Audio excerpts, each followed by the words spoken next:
Andrew Kerr has been in touch to ask us for a quick method of painting Salamander's power armor. So today we're going to show you how to do that using a Primaris Intercessor. Now the first thing you need to do is undercoat your miniature, and I've chosen to do this using Caliban green spray because it just seems appropriate being green, but you could of course use some different colours. Both Chaos Black and Mechanica Standard Grey would work out really well for this. But to base coat your miniature you'll need Wire Flesh, and then after that we're going to wet brush over it using Warpstone Glow, and then we'll add a dry brush of Niblick Green to highlight it.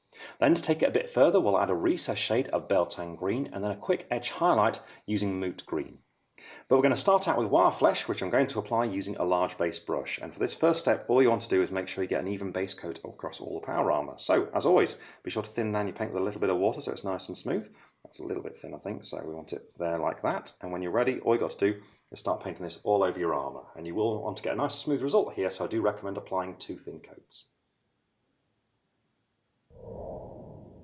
The next step is to apply a wet brush of Warpstone Glow. Now what this essentially is like dry brushing, only the paint's a little bit wetter. I'm still using a small dry brush to do it, and what I'm making sure is there's a very small amount of paint on my brush, and all we're going to do is softly start applying the paint like this, and you see it gradually starts to build up on the raised surfaces of the armour. So it is a bit transparent because Warpstone Glow is a layer paint, but that's okay because I'm just going to apply 2 coats like this, just gradually building up that colour so I get a nice smooth finish.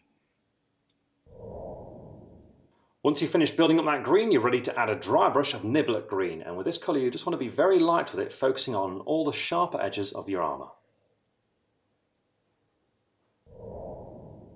At this point, if you want to add a bit more definition to the armour, you can apply a recess shade of Beltane Green. Now this is a shade paint, so you want to make sure you don't put on too much at once, so use a small layer brush and all you do is paint it directly into all the recess details.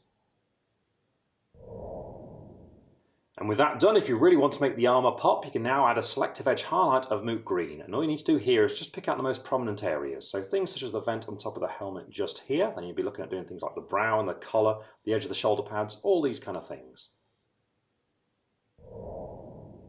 And there we are, that's the green of this Salamander's power armour complete, ready for those remaining details to be painted in. So Andrew, I really hope that helps you out painting your Salamander's army, and we'll see you all again soon.